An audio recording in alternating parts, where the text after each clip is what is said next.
main part of Dr. Eysenck's previous work, the book Use and Abuse of Psychology, translated to Swedish, Psykologi på gott och ont, is a very good introductory book. Some of you heard Professor Eysenck yesterday talking about new ways of treating neurosis, and today's subject is biological basis of personality. Maybe it's asking too much if you could give both lectures in the same time, at least if you could follow up with new ways of treating neurosis, since this is a clinical setting. And we ask you welcome, and if you like to take on this.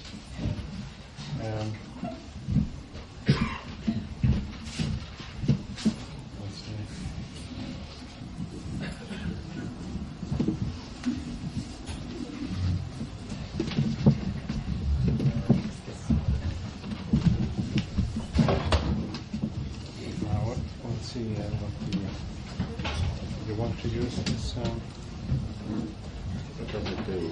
That's forward, backward, and then we have the light part.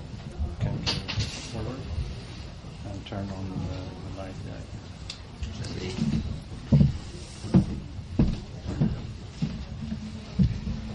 Well, I'm going to talk to you about personality, which is in psychology a rather odd subject in some ways, because when you look at any textbook of experimental psychology or clinical psychology or social psychology, industrial psychology, you find that most of the writers talk about general laws of human behavior.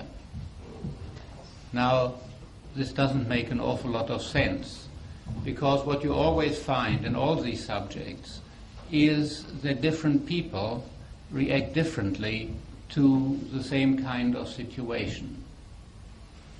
And unless one takes into account the different personalities of people, you cannot really predict how they will react and what they will do.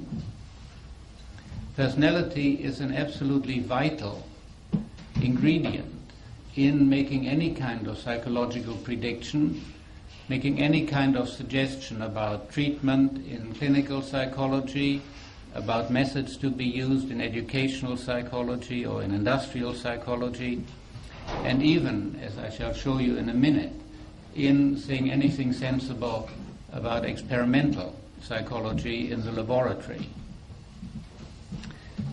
There's a very neat and interesting experiment to illustrate the importance of individual differences. And it was done by McLaren, an American, who studied the effect of alcoholic fumes on the activity level of rats. Now you would imagine that you could phrase a simple question like, do alcoholic fumes increase the activity level of rats? Do they decrease it? Or do they leave it exactly where it was before? Now, the sad truth is that there is no answer, because what he found when he tested 6 different strains of rats was that for 2 strains there was an increase in activity level, for 2 strains there was a decrease in activity level, and for 2 strains there was no difference at all. In other words, the result you get from your experiment depends entirely on the particular type of animals that you're testing. Unless you take that into account, you cannot get a replicable or meaningful result. And exactly the same has been found time and again with humans. Unless you take personality into account, you will get contradictory, meaningless, and non-replicable results, both in pure experimental work and in the applied field. Now, the fundamental problem of personality study was put by the Greek philosopher Theophrastus over 2,000 years ago, when he wrote a book on characters in his 99th year and asked the question, why is it that while all Greece lies under the same sky and all the Greeks are educated alike, it has befallen us to have characters variously constituted? In other words, why do people differ, although they may have had the same education, the same cultural background, and in every other way have been treated pretty much alike? Well, for an answer to that, you really need answers to two questions. One, and the first one, is a descriptive one. In how many ways do people differ from each other as far as personality is concerned, and how can you summarize these differences? And the second one then is, what is the origin of these differences? Let me say something very briefly about the first or descriptive question, because an answer to that is essential before we can go on and deal with the second or causal question.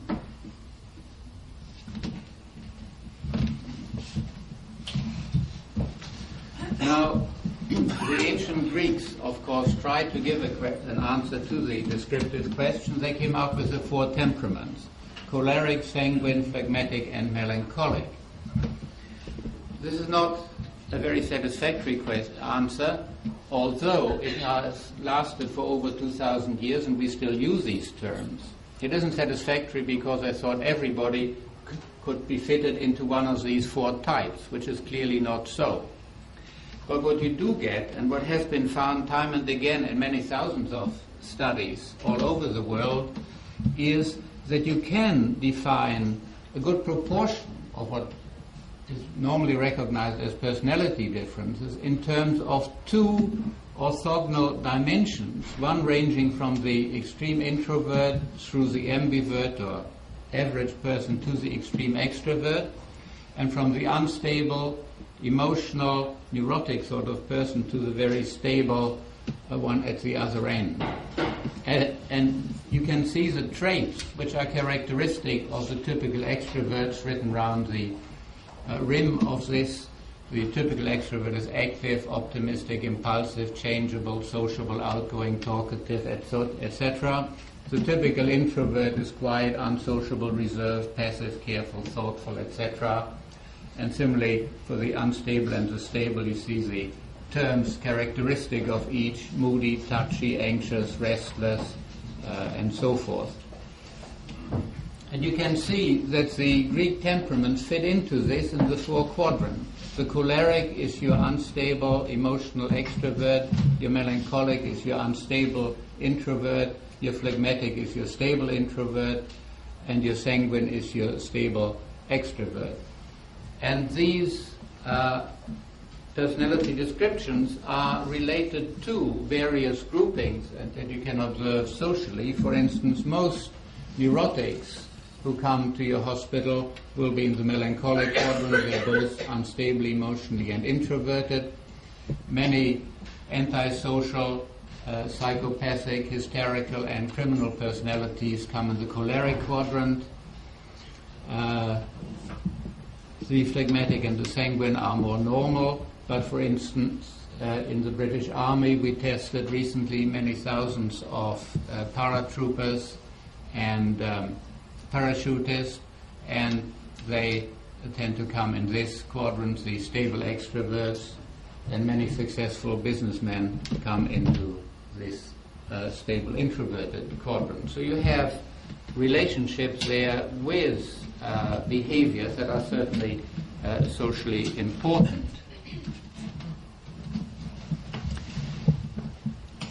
Now, the first point to note about the causal question, what causes a person to be at any particular point in this diagram, is that heredity plays a very large part in this. We have done many studies of identical twins brought up in separation, identical twins brought up together and compared with fraternal twins brought up together. We have looked at adopted children and how closely their personality resembles that of their true parents and their adoptive parents. We have looked at intercorrelations within the family to determine to what degree consanguinity determines similarity in personality, and the outcome throughout has been that for these and other personality traits, about 3/4 of the total variability is contributed by genetic factors and only about 1/4 by environmental factors. In other words, heredity is a vital part of the determining factors which make a person introverted or extroverted, stable or unstable, and so forth. The proportion of heritability in personality is about the same as in intelligence, but there are also certain differences. For instance, in intelligence you have assortative mating.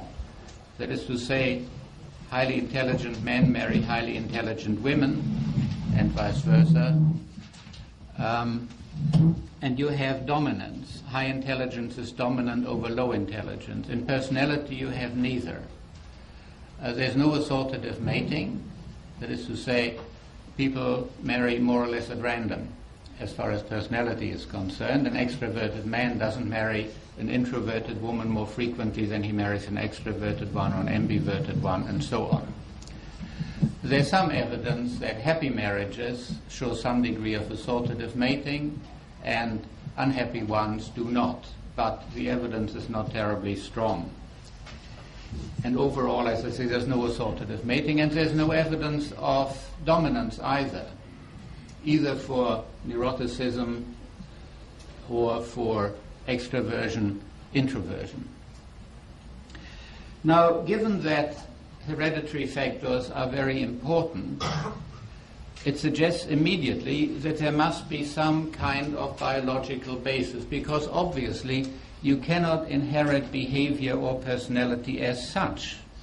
You can only inherit some kind of neurophysiological structure, anatomical structure, which in interaction with the environment mediates personality and behavior. And it should be possible to suggest what these structures might be and to study them experimentally.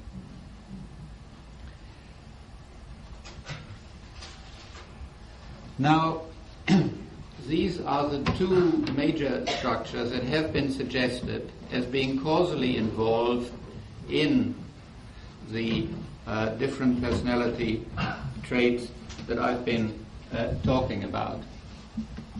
First of all, you have in the lower brain the so-called visceral brain or limbic system, which coordinates the activities of the autonomic system, the sympathetic and parasympathetic system, which is responsible for the expression of the emotions.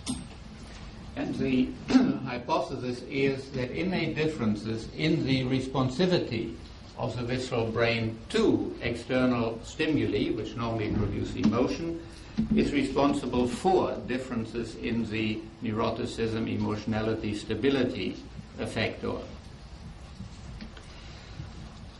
This, of course, has been known for quite a long time, and very few psychiatrists or psychologists would doubt the relevance of the visceral brain, of the limbic system, to the differences in expressed emotionality. The other system is of rather more recent vintage, and its relationship to extroversion, introversion, has only recently been suggested and verified, and that is the so-called ascending reticular activating system. Essentially, how this works is this. It used to be assumed that incoming sensations from the outer world would go up along the ascending afferent pathways to the cortex, to be relayed through synapses to other neurons, until finally the issue in some motor neuron, which goes down again to the muscles and issue in some kind of movement.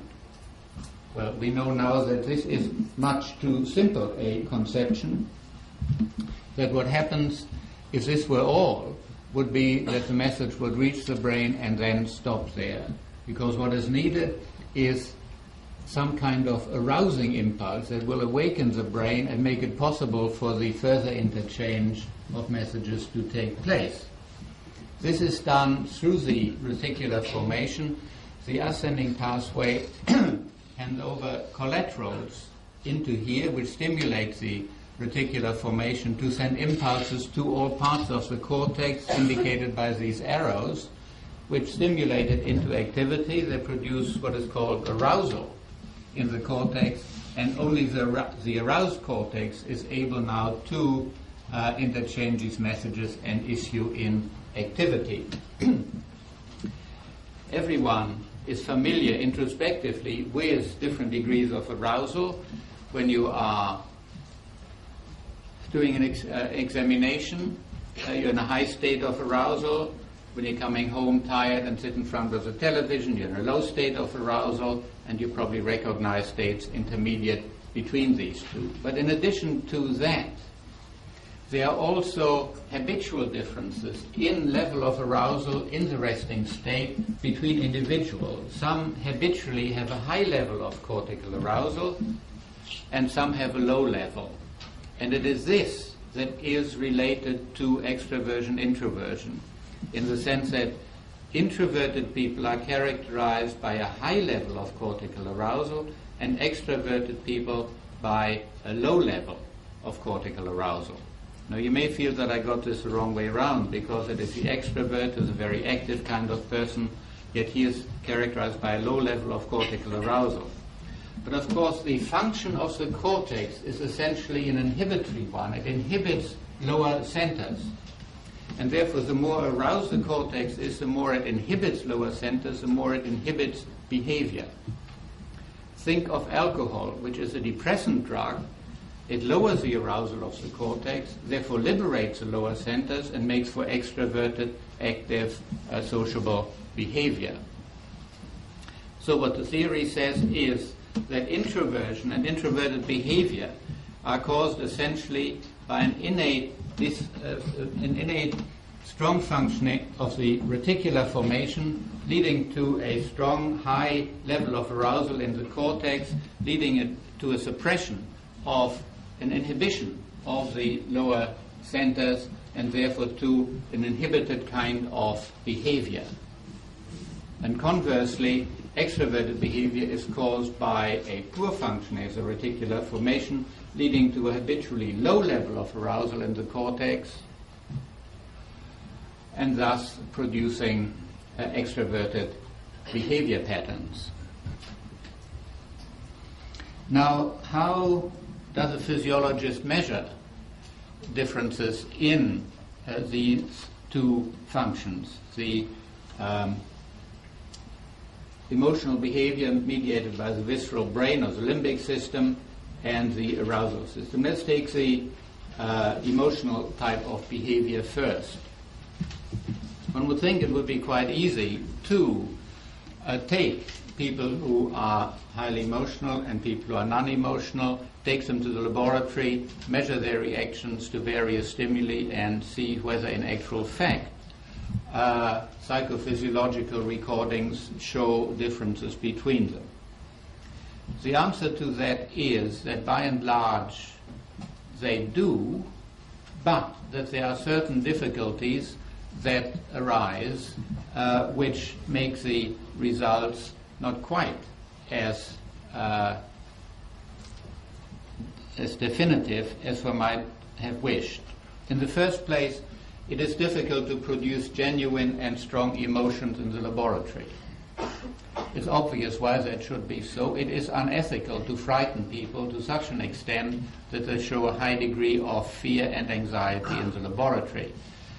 And we cannot afford to indulge in unethical behavior of that kind, and consequently we are restricted to very mild stimuli which do not, in the great majority of cases, produce strong emotions. Therefore we can only produce rather mild emotions, and therefore the differences which you would find with strong emotion-producing stimuli are missing. Secondly, there's a law of initial value, which says essentially that people don't start the experiment at the same level, and that the reaction you're measuring is related to that level. Again, this is perfectly obvious. Supposing you take a very emotionally unstable person, bring him to a laboratory, which is full of electric gadgets. You put electrodes on his hand and his arms and on his forehead and so on. Quite obviously, all this will frighten him very severely, so that before you start your experiment, he is already in a high state of emotional excitement. And whatever you do, and remember, you can't use very strong stimuli, the amount that you can increase his fear is very little. Whereas another person who is very stable comes in, isn't frightened by this at all, starts at a very low level, and therefore has a great deal of emotionality to be increased by the stimulation. So the law of initial value makes it more difficult to show greater increases in the emotional than in the non-emotional sort of person, because they don't really start. The experiment doesn't start with the stimuli you present to him. They start before he comes into the laboratory, and before you start your actual experiment, when you put the electrodes on, etc., all of which produces frightening effects. Then you have Lacey's law of specificity, which suggests that the different portions of the autonomic system, the cardiovascular system, the breathing system, the electric resistance of the skin, and so on, all react in relative isolation from each other. That for some people, emotion shows itself particularly in the cardiovascular system, in others in some other system. And therefore, if you only measure one system, you may find that for a given person, this increases very much, for another one not at all. For the other person, something else might have increased in response to the stimulation. What you can do, of course, is, and that is what is usually done now, to measure not one system but many. When you do that, you find that these different systems do not correlate very much with each other. In other words, one person reacts with one system, one reacts with another. How then can we postulate that there is a genuine thing called emotion, which characterizes different people in the degree to which this emotion is produced by the stimuli? Well, the answer is simply this, that our cortex is enabled to integrate the input from all these systems and to come to a fairly accurate judgment of the degree of emotionality which it represents. It's a very interesting experiment by Thayer in the States, who subjected his subjects to a variety of emotion-producing stimuli, recorded from several of these autonomic systems, and also got ratings from each person about the degree of emotion experienced. What he found was, as most other people have found, that the different physiological reactions did not correlate very highly with each other, but that each of them correlated with the overall judgment made by the person about his state of emotionality.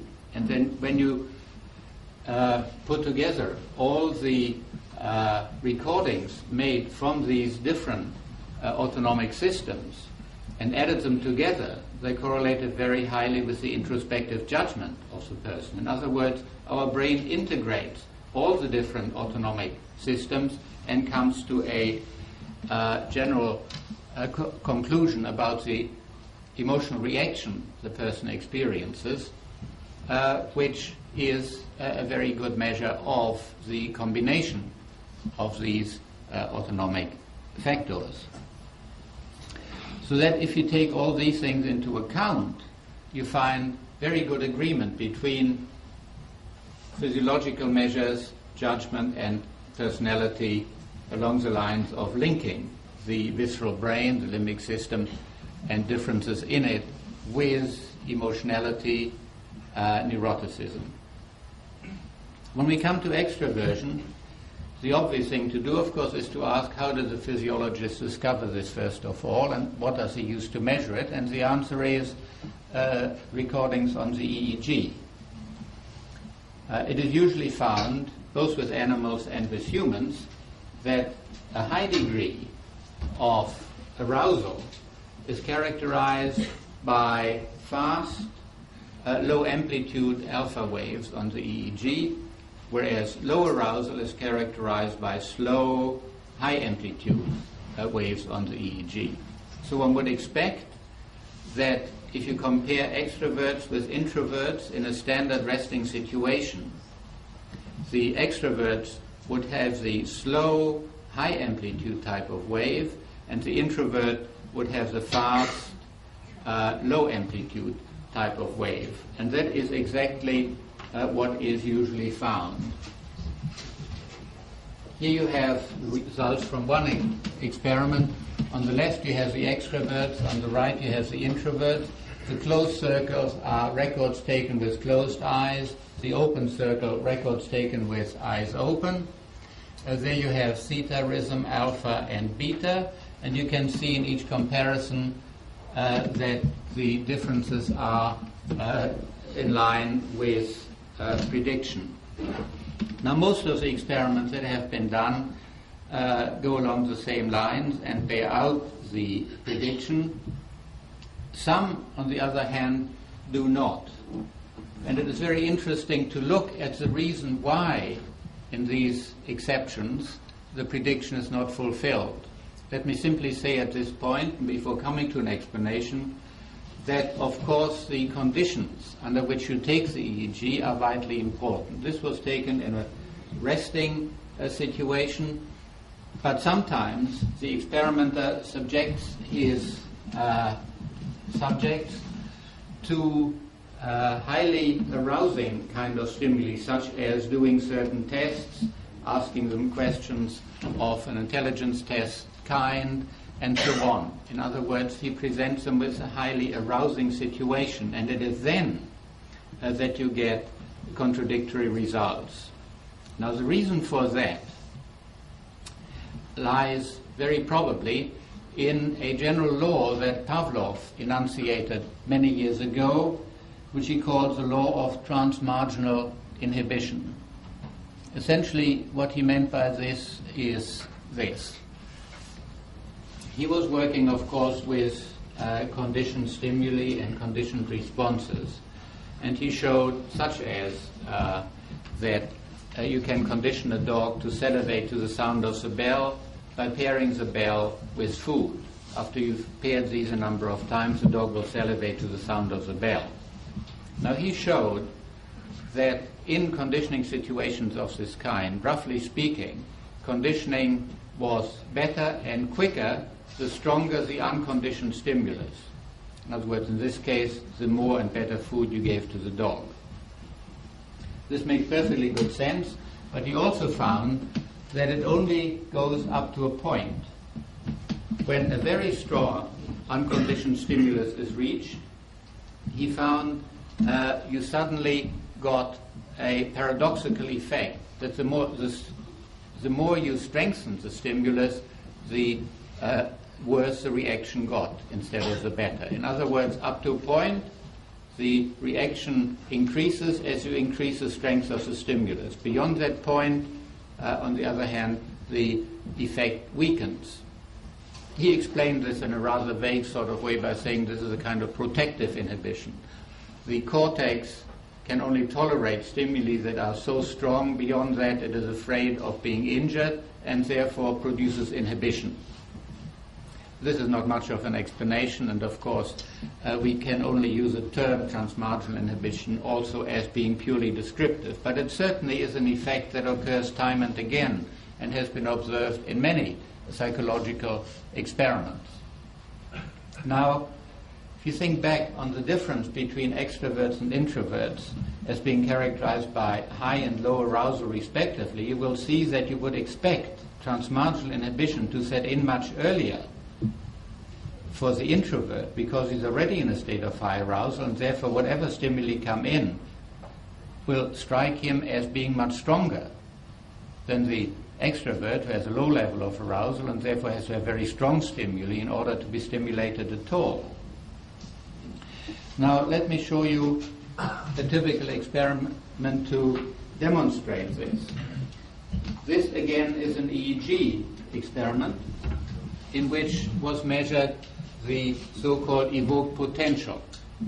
What you do here is you measure the EEG reaction to a certain sound or a visual stimulus that is suddenly produced. What you get is a flurry of waves, and you measure the amplitude of these waves. The amplitude of the wave is a function of the stimulus intensity. The stronger the stimulus, the bigger the amplitude of the wave. Now, this experiment uses two groups of subjects, extroverts and introverts. And for the extrovert, you can see that as you increase the stimulus intensity, so the amplitude of the evoked potential increases. But for the introvert, you can see this paradoxical inhibition setting in. At first you have an increase in the amplitude with the stimulus intensity, but after that it decreases, and after this point it decreases very sharply.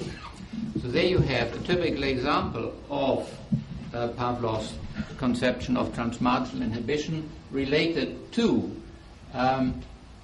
the introverted type of personality. And that is why in some experiment with the EEG, the alpha waves, you get paradoxical results. When the stimulation is very strong, you get transmarginal inhibition setting in and the reversal of the predicted relationship, just as you get a reversal here. Instead of rising with stimulus intensity, for the introvert, the reaction is one of decline.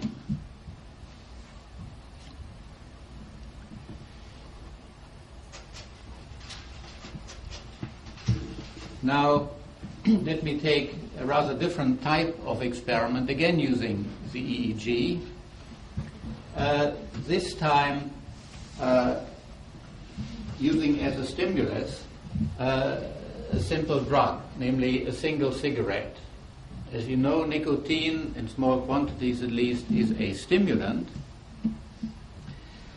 As a measure of arousal in this case, we use the CNV, the so-called contingent negative variation. This is a rather interesting product. What is done essentially is this.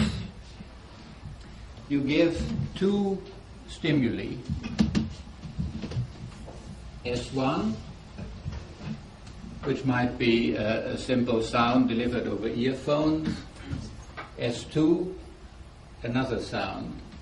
The subject is instructed the first time he hears a sound simply to pay attention, because after a short period of time he will hear another sound.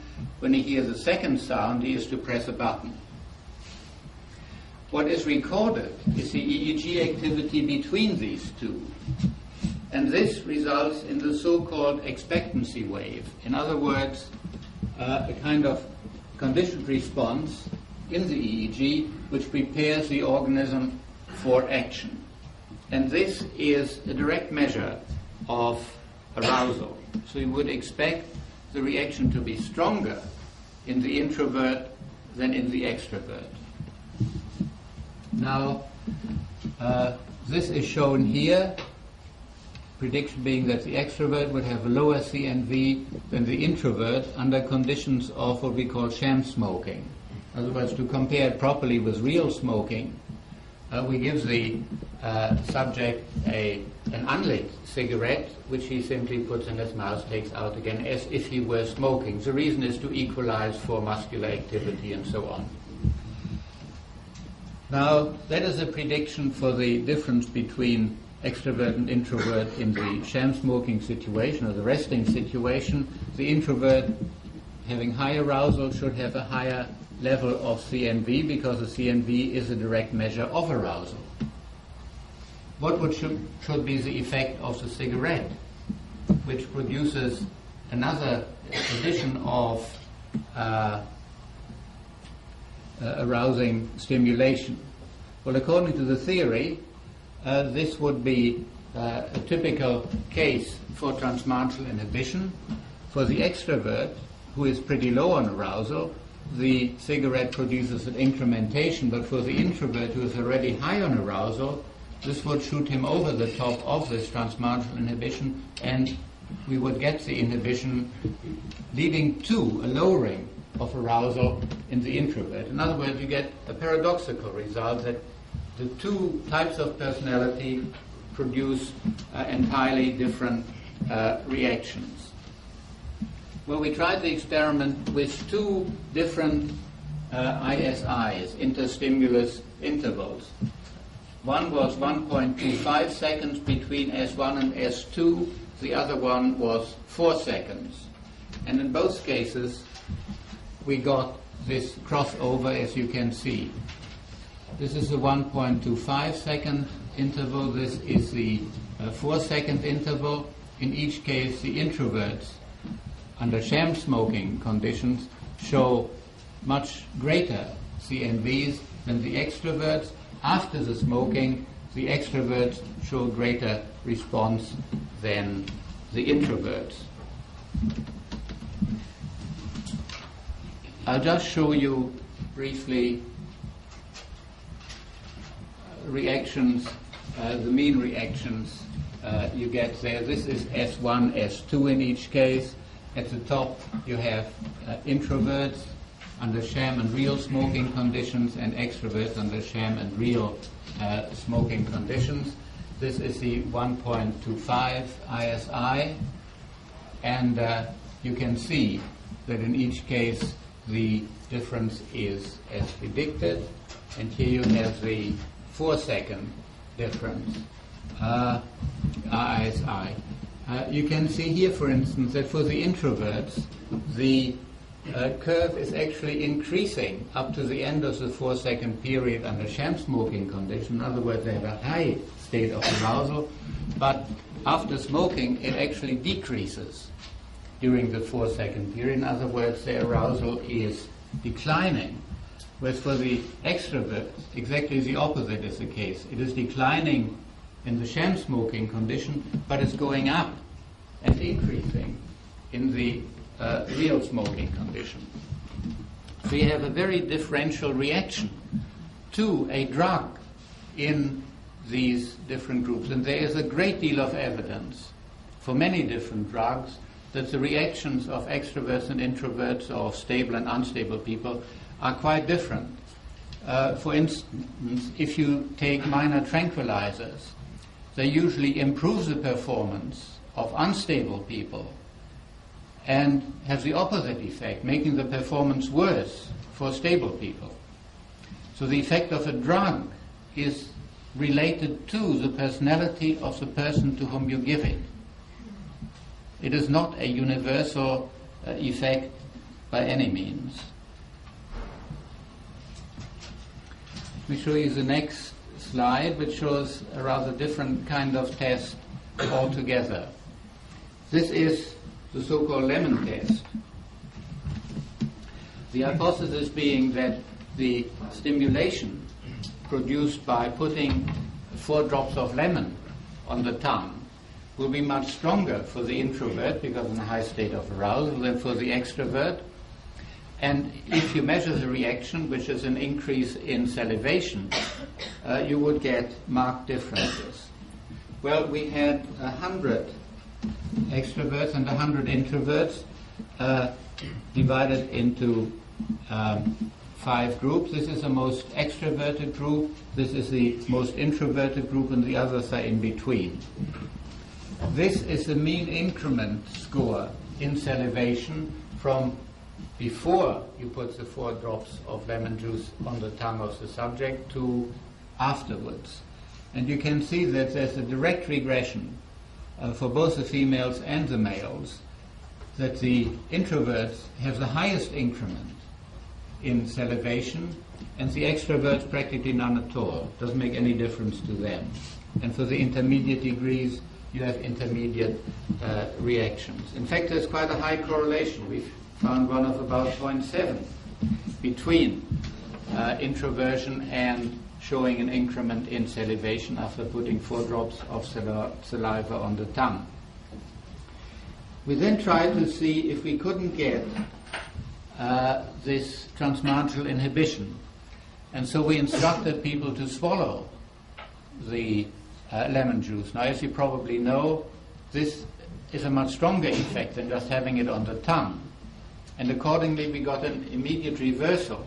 Now the extroverts showed a much stronger reaction. For the introverts, you had an inhibition of the salivary reaction. So transmarginal inhibition is a very real thing indeed. Let me next come to a rather different but related effect of these differences in arousal level. This diagram shows a fairly universal human reaction to level of stimulation. The reaction is like this thick line there at very low levels of stimulation, sensory deprivation. People react with a negative hedonic tone. They don't like it. They seek for a stronger level of stimulation. At the opposite end, you have too high a level of stimulation, which produces pain. And again, that produces a negative hedonic tone. So most people tend to prefer intermediate degrees of intensity of stimulation that are not too high and not too low. But of course, you would expect introverts to be displaced to the left because they operate under a high level of arousal already, and therefore they need less stimulation in order to reach the optimum. Whereas extroverts would be displaced to the right because being at a low level of arousal, they need a lot stronger stimulation to reach their optimum. This leads to a number of fairly obvious predictions. For instance, you would expect extroverts to tolerate pain better because the sensory stimulation is attenuated by the low level of arousal, and therefore they tolerate pain relatively easily. There are several studies to show that this is indeed so. Physical pain produced by strong stimulation is tolerated much better by extroverts. Conversely, sensory deprivation should be tolerated much better by introverts, because whatever stimulation is going under these conditions would be emphasized by the high level of arousal. To take a typical experiment showing this, you take your subject, you promise to pay him well for however long he tolerates the conditions involved. You then submerge him in water of skin temperature so that he doesn't feel it at all. He breathes through a snorkel tube. Obviously can't hear anything being underwater, you can't see anything. There is as much sensory deprivation as is humanly possible to produce. Under these conditions, people find it very difficult to tolerate the sensory deprivation for any length of time. Very few people can tolerate it for more than a couple of hours or so, although they're highly paid to do so. And prediction says that introverts and extroverts would differ very much in their tolerance. Well, here you have the outcome of one such experiment.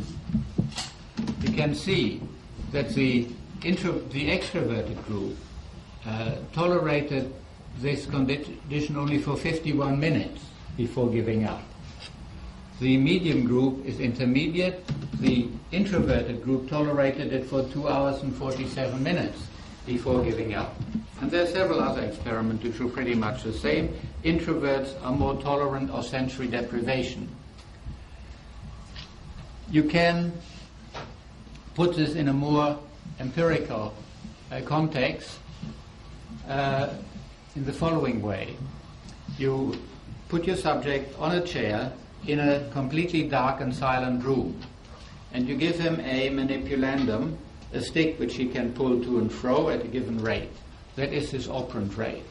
After you've established what his operant rate is, you then introduce a contingency, namely that if he pulls it at a faster rate, then for 3 seconds the lights will come on and the jukebox will play jazz music. And then it'll go out again. Now the prediction, of course, would be that extroverts who are at a low level of arousal will pull more and more in order to get the added arousal of the music and the lights, whereas introverts would detest this high level of arousal and would therefore pull more and more slowly in order to avoid it. Well, this is the outcome of the experiment. As you can see, the extroverts start pulling like mad in order to get the stimulation. The introverts, on the other hand, do not. They try to avoid it by going slower and slower. Let me go on to another type of experiment, this time related to Pavlovian conditioning. Now, Pavlov already noted the great differences between dogs in the number of conditioned responses produced after a given degree of conditioning. For instance, some dogs would condition the saliva response after 5 pairings, whereas some would need 300. Tremendous differences. And this has been linked experimentally with arousal, in the sense that the higher the degree of arousal in the animal or in the human, the greater would be the degree of conditioning. So you would predict that introverts would condition better than extroverts. Here you have the experiment. We have used eye blink conditioning. The subject sits there, a pair of goggles over his eyes and earphones. The conditioned stimulus is a tone delivered over earphones which does not produce eye blinks. The unconditioned stimulus is a puff of air delivered through this polythene tube, which issues in a nozzle which pierces the goggles and almost touches the cornea, so that a puff of air will go through the nozzle and impinge on the cornea, which then produces a reflex eyelid closure. The movement of the eyelid is measured by, you have a small electric light inside the goggles, which is reflected by the eye or the lid when it closes onto a light-sensitive cell. The resistance of this is changed depending on the amount of light reflected into it, and this is then recorded. So you have a complete record of the movement of the eyelid. So the procedure is that first of all you show that there is no reaction to the tone by itself. You then show that there is a reaction to the puff of air. Then you pair them a number of times, and gradually the person will react to the tone with closure of the eyelid. This is not a voluntary reaction. Note, you can tell the difference very clearly because the latency of a voluntary reaction to the tone is quite different to the latency of a conditioned reaction. In fact, there's no overlap between the two. So you're always dealing with conditioned responses, not with voluntary responses. You cut out all voluntary responses. But under those conditions, you get this kind of result, much quicker and much stronger conditioning for the introverts as compared for the extroverts. Does the law of transmarginal inhibition work here? Well, Pavlov originally introduced it for conditioning, and we would expect it to work here. So if we now increase the strength of the unconditioned stimulus, a puff of air, from, say, 3 pounds per square inch to something like 6 or 7 pounds per square inch, we would expect the law of transmarginal inhibition to set in, and we would now expect the extroverts to condition better than the introverts, which is exactly what happens. This is when you have a strong unconditioned stimulus, and you can see extroverts condition better than introverts. Now, I want to emphasize the fact that personality is correlated so clearly and strongly with conditioning because I believe that conditioning is a very important factor in producing the differences in behavior between extroverts and introverts. I mentioned to you before that the melancholic quadrant, the neurotic introverts, constitute the major number of neurotics in our hospitals. I think the reason is that neurosis is produced by conditioned emotional responses. And the introvert, who conditions so easily and readily, is therefore much more likely to condition the emotional responses in the course of his life and therefore end up as a potential neurotic. On the other hand, extroverts find it difficult to condition under normal circumstances, and because conditioning is essential for the socialization process, which makes us into law-abiding, reasonable, socialized beings, therefore he is much more likely to end up in the psychopathic, criminal, hysterical kind of quadrant, the choleric quadrant, as it were. There's a lot of evidence to show that this is indeed so, and I don't want to go into this in any detail because it would take us rather too far. But I think it is important to realize that conditioning is one of the mediating features through which personality is related to social effects of this general type. The other venue, of course, is the general level of arousal, which produces what Zuckerman has called sensation seeking in the low arousal extrovert. In other words, when you are in the state I showed you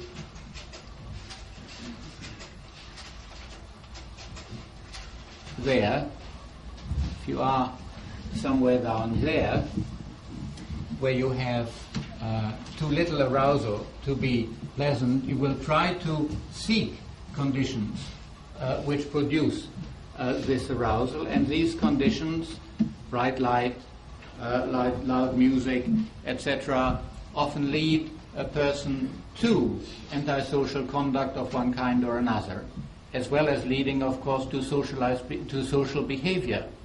Because one of the stimuli that almost invariably produce a high level of arousal, as can be shown in laboratory studies of the psychophysiological effects, is other people. Very few stimuli have such an arousing effect as another person, particularly of the opposite sex, but also often of the same sex. So that the extrovert who is suffering from a low state of arousal will seek the company of other people in order to get to a state of higher arousal, which is more in line with the optimum at the top there. Whereas the introvert, who is already in a state of high arousal most of the time, will not seek the presence of other people, but may seek to avoid it in order to avoid overstimulation and hence painful over-high arousal. So you have a large number of facts which are being tied together by the theory of personality that I've outlined to you. Of course, I have had to be very dogmatic in making some of these suggestions because in 45 minutes you cannot cover the ground to any reasonable extent. I simply mentioned these points to indicate to you not only that personality is important in itself, but also that it has many social consequences, which can be very important, and that an understanding of why personality is linked with these social consequences may be extremely useful in devising ways and means of dealing with the undesirable consequences like neurosis, criminality, psychopathic behavior, and so on. Because once we understand why people behave in ways that to us are strange, odd, unfamiliar, we can begin to work out ways and means of dealing with these difficulties, of curing them of their neurosis, of preventing them from indulging in their criminal and antisocial conduct, and so on. That is why I believe that the answer to the question that Theophrastus raised 2,000 years ago is such an important one for psychology, because it is intimately linked with all the important and relevant social questions that are asked of us. We can't begin to understand these until we begin to understand why different people react in so different ways to these different stimulations. Thank you.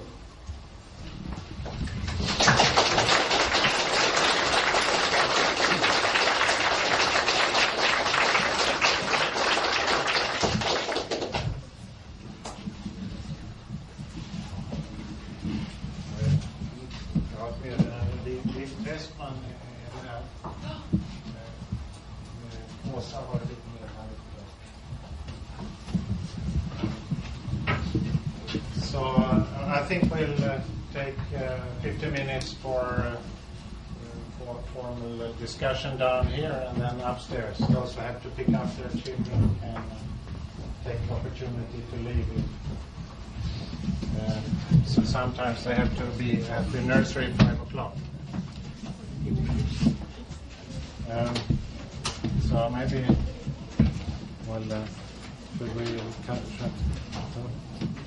Well, I'll just... Did you want... okay. So, those who want to pose question, if you would tell your name and institution, so we know where you are. Who wants to begin?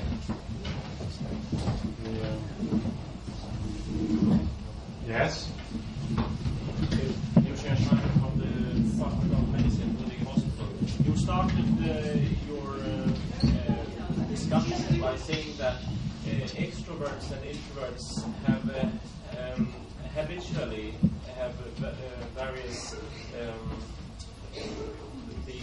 the activity in the ARAS system differs in the extrovert and the introvert. I think that gives you a very good opportunity to test the hypothesis if personality is hereditary or not, because it's more difficult to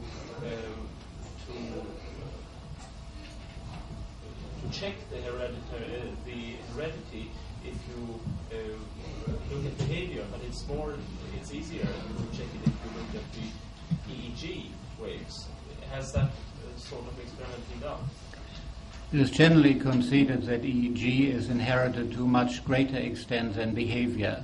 So the underlying basis is inherited to a much greater extent, as one would expect. Unfortunately, most of the work with EEG has been done on relatively small samples for fairly obvious reasons. And unfortunately, again, genetic determinations of heritability and so on really depend for accuracy on quite large numbers. In our work, we have used well over 1,000 pairs of twins, whereas most of the work with EEG has been done on something like 20 or 30 pairs. So while the evidence, as far as it goes, suggests that the EEG is inherited to a much larger extent than behavior, the basis is rather small on a relatively small number of twins, and until that is very much enlarged, we can't be certain that this is so. But the evidence is all in favor of that hypothesis. This difference in EEG activity, is it seen very early in life too, in children? Well, differences are seen quite early in life, but whether they are predictive of later differences and whether they are correlated with extroversion, introversion is not known because nothing really has been done by way of correlations until you reach adolescent and adult levels. So that is a question that is still to be settled. A very important one, of course.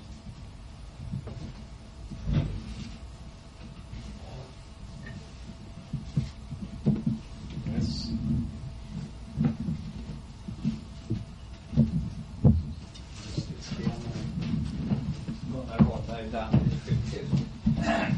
Would you think that this quality, introvert, extrovert, bipolar concept, is inherited by a single gene or by a number of genes? Well, almost certainly not by a single gene, no. It is very difficult to know how many genes would be involved. You can get some idea from looking at the divergence in their introversion, extroversion scores between siblings, because of course the larger the number of genes involved, the smaller can be the difference between siblings in a particular trait. Judging by that, I would say that the number of genes involved probably couldn't be much greater than about 50, but that's a very rough and ready kind of guess. I mean, it could be perhaps up to 80 or 100, it could be down to about 30 or 40. I doubt if it would be outside those limits, but at the present moment we can't be more accurate than that. Have you found any characterological quality which is inherited in a more Mendelian way? You mean by single genes? Yes. Well, yes. No, practically all the traits that have been studied by psychologists by way of twin studies and so on are polygenetic in this way. What about anger, for instance? Well, anger, of course, is not by itself a personality trait. If you take something like aggressiveness, yes, that again is a polygenetic trait with a very high degree of heritability. But I can't think of anyone that is not polygenetic in this sort of way. I know you have published about different nationalities you have studied now. Are Swedes introvert and Italians extrovert? And of course this is important in Sweden, 15% immigrants for yes. treatment. Now, how does that go together with the genetic hypothesis, if it is so that some nationalities are introvert or extrovert?